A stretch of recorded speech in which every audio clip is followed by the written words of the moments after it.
CID bureau में हमेशा की तरह चहल पहल थी। फोन बज रहे थे, ऑफिसर्स भाग दौड़ कर रहे थे और डेस्क पर फाइलों के ढेर लगे थे।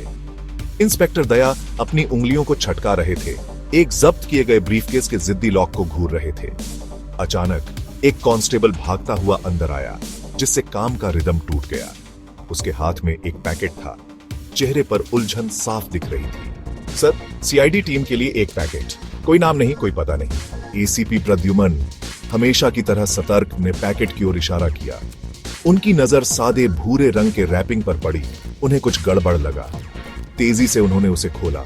अंदर एक सादा डीवीडी केस सुरक्षित फोम में रखा हुआ था। एक डीवीडी, इसमें क्या होगा?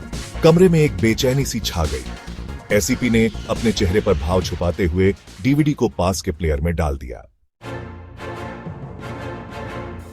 स्क्रीन पर एक नकाबपोश आदमी की धुंधली तस्वीर दिखाई दी। वॉइस मॉड्यूलेटर से बिगड़ी हुई उसकी आवाज ने सबकी रूह कंपा दी। नमस्ते सीआईडी, मेरे पास तुम्हारे लिए एक खेल है, एक ऐसा खेल जिसे तुम मना नहीं कर सकते। नकाबपोश आदमी हंसा, एक ऐसी खौफनाक हंसी जिसमें कोई खुशी नहीं थी। स्क्रीन पर एक डिजिटल घड़ी दिखाई दी जो 24 घंटों से उल्टी गिनती कर रही थी।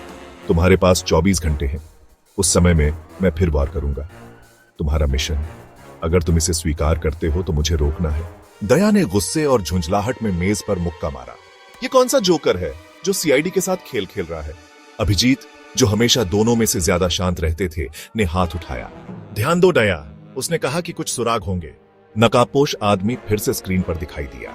बिल्कुल इंस्पेक्टर, देखते हैं कि क्या तुम मेरी इस छोटी सी पहेली को सुलझा सकते हो। नकाबपोश आदमी की चुनौती हवा में लटकी हुई थी। यह चुनौती एक पहेली की तरह थी जो हर किसी के दिमाग में गूंज रही थी। स्क्रीन पर घड़ी दर्दनाक धीमेपन से टिक कर रही थी, जैसे समय भी इस रहस्य का हिस्सा बन गया हो। हर सेकंड उनके नसों पर चोट कर रहा था। दबाव बहुत ज्यादा था। टीम के हर सदस्य के चेहरे पर चिंता की लकीरें साफ दिख रही थीं। यह सिर्फ एक केस नहीं था, यह एक चुनौती थी जो उनकी काबिलियत पर सवाल उठा रही थी। यह सीआईडी का सीधा अपमान था, एक ताना जिसे वे नजरअंदाज नहीं कर सकते थे। यह उनके सम्मान की बात थी। एसीपी प्रद्युमन ने अपने चेहरे पर भाव छुपाते हुए कार्यभार संभाला। उनकी आंखों में एक दृढ़ संकल्प था। उन्होंने टीम को निर्देश दिया कि वे हर सुराग को ध्यान से देखें और कोई भी जानकारी न छोड़ें। हमें जल्दी काम करने की जरूरत है, हर सेकंड कीमती है। समय हमारे खिलाफ है। लेकिन सर, हमारे पास कोई सुराग नहीं है, कोई मकसद नहीं, कुछ भी नहीं। हम कहां से शुरू करें? यह मामला जितना उलझा हुआ था उतना ही चुनौतीपूर्ण भी था। अभिजीत ने उन्हें याद दिलाया। उनकी नजरें स्क्रीन पर गड़ी हुई थीं, जैसे वे किसी अदृश्य सुराग की तलाश में हों। उनकी नजरें स्क्रीन पर गड़ी हुई थीं, नकाबपोश आदमी के संदेश को बार बार देख रहे थे। नकाबपोश आदमी के संदेश को बार बार देख रहे थे। हर बार कुछ नया खोजने की कोशिश कर रहे थे। उसने एक पहेली का जिक्र किया था। यह पहेली ही उनकी एकमात्र उम्मीद थी। उस वीडियो में कुछ तो होगा, कुछ जो हमसे छूट गया। हमें हर फ्रेम को ध्यान से देखना होगा। टीम मॉनिटर के चारों ओर जमा हो गई। हर फ्रेम, हर शब्द, हर परछाई का विश्लेषण कर रही थी, जैसे कोई छुपा हुआ सुराग खोजने की कोशिश कर रही हो। एक सुराग, एक इशारा, कुछ भी जो उन्हें नकाबपोश आदमी तक ले जा सके, इससे पहले कि बहुत देर हो जाए। इससे पहले कि बहुत देर हो जाए। समय की रेत तेजी से फिसल रही थी और हर बीतता पल उन्हें और करीब ला रहा था। बार बार देखने पर भी वीडियो ने कुछ जवाब नहीं दिए। फिर अभिजीत ने देखा, नकाबपोश आदमी की आंखों में एक झिलमिलाता प्रतिबिंब, एक इमारत की विकृत छवि। सर देखिए, एक प्रतिबिंब। टीम पास आ गई। उनकी उम्मीदें बढ़ गईं। प्रतिबिंब, हालांकि धुंधला था, टेक टीम के लिए काम करने के लिए काफी था। उन्होंने तेजी से काम किया, छवि को बेहतर बनाया, स्थान को समझने की कोशिश की। इस बीच नकाबपोश आदमी की आवाज स्पीकर से गूंज रही थी। चलो इसे और दिलचस्प बनाते हैं, है ना?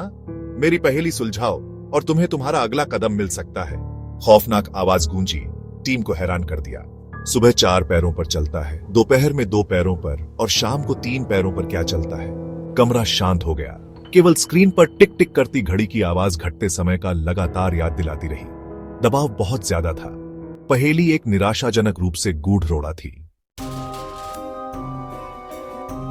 पहेली, एक क्लासिक स्फिंक्स की पहेली, ने आशा की एक किरण दी। यह पहेली एक लंबे समय से अनसुलझी गुत्थी थी जिसने कई दिमागों को उलझा रखा था। इंसान डॉ सलूंखे ने फुसफुसाते हुए कहा।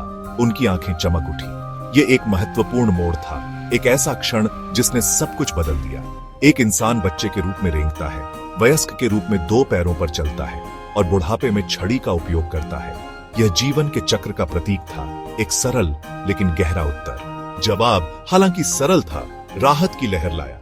यह एक ऐसा क्षण था जब सभी ने एक साथ सांस ली, जैसे कि एक बड़ा बोझ उनके कंधों से उतर गया हो। प्रतिबिंब बेहतर होने पर गोदी के पास एक जर्जर गोदाम का पता चला।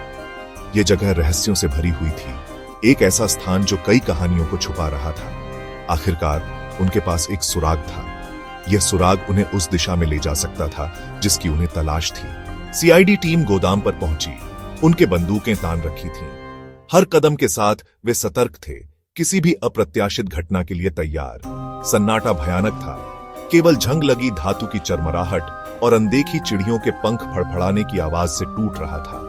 यह एक ऐसा माहौल था जो किसी की भी रीढ़ की हड्डी में सिहरन पैदा कर सकता था। अंदर उन्हें धूल, मकड़ी के जाले और दीवार पर लिखा एक खौफनाक संदेश मिला, हमेशा एक कदम आगे। यह संदेश एक चेतावनी थी, एक चुनौती। हताशा ने उन्हें कुतर दिया।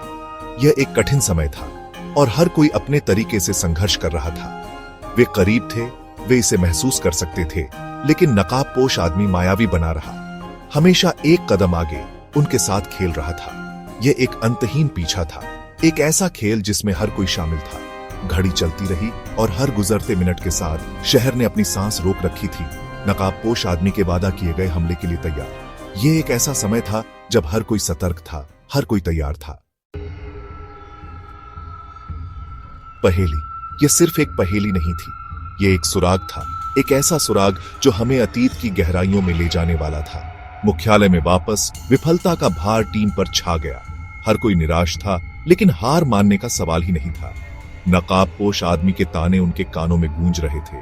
उसकी हंसी, उसकी चालाकी, सब कुछ उन्हें परेशान कर रहा था।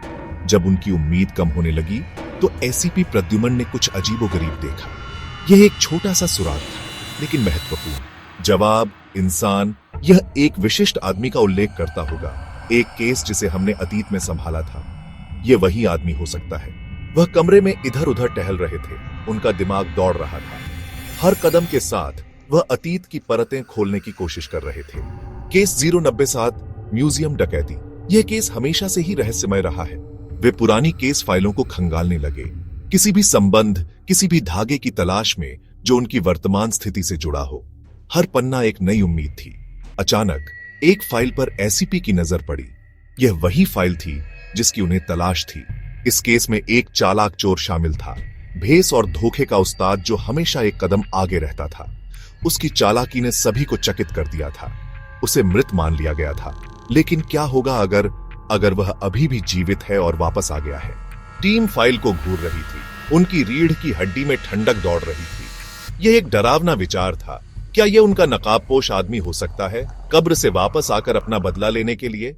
यह विचार ही उन्हें बेचैन कर रहा था। यह मेल खाता है सर, विक्रम सिंह हमारा नकाबपोश आदमी है। म्यूजियम डकैती फाइल में संदिग्ध विक्रम सिंह, एक मास्टर जालसाज और भागने वाला कलाकार, की एक तस्वीर थी। अभिजीत ने वीडियो से नकाबपोश आदमी की आंखों के साथ सिंह की तस्वीर की तुलना करने के लिए चेहरे की पहचान सॉफ्टवेयर का इस्तेमाल किया। टुकड़े जगह पर गिर रहे थे। सिंह, जो भागने की कोशिश के बाद मृत मान लिया गया था, बच गया था और अब वापस आ गया था, सीआईडी से अपनी योजनाओं को विफल करने के लिए, बदला लेने के लिए। हमें जल्दी से कार्यवाही करनी होगी। समय कम हो रहा है और सिंह को जानते हुए उसका आखिरी काम विनाशकारी होगा। घड़ी में 1 घंटे से भी कम समय बचा था। उन्हें जल्दी से कार्यवाही करनी थी, यह जानते हुए कि सिंह का आखिरी काम कुछ विनाशकारी होगा, कुछ ऐसा जो शहर को अपंग कर देगा और एक अविस्मरणीय निशान छोड़ देगा। वह ब्लैकआउट करने वाला है सर, पूरा शहर अंधेरे में डूब जाएगा। अंतिम सुराग गोदाम में छोड़े गए एक कोडेड संदेश के रूप में आया। दया सिंह के पुरातन कोड के प्रति प्रेम को याद करते हुए इसे समझ गया। यह एक पता था, शहर का केंद्रीय पावर ग्रिड। सायरन बजते हुए सीआईडी टीम पावर ग्रिड की ओर दौड़ी। हर सेकंड एक अनंत काल जैसा लगा। वे फाटकों से फट गए। एड्रेनालाइन पंप कर रहा था। विक्रम सिंह को खोजने के लिए उसका चेहरा अब नकाबपोश नहीं था, तारों और नियंत्रण पैनलों के जाल के बीच खड़ा था। तुम यह मानकर गलत थे कि मैं चला गया हूं एसीपी। यह शहर मेरे साथ जो किया उसकी कीमत चुकाएगा। सिंह ने उपहास किया। उसके हाथ में एक डेटोनेटर था। एक तनावपूर्ण गतिरोध शुरू हुआ।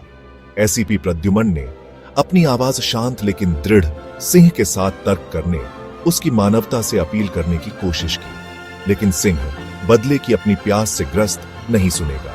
वह शहर को अराजकता में डुबोने के लिए तैयार था, अपने कथित अन्याय के लिए, उन सभी को पीड़ित करने के लिए। घड़ी अपने अंतिम सेकंड तक टिक गई। जब सारी उम्मीद खो गई थी, तब दया अपनी विशिष्ट ताकत के साथ सिंह को निहत्था करने में कामयाब रहा।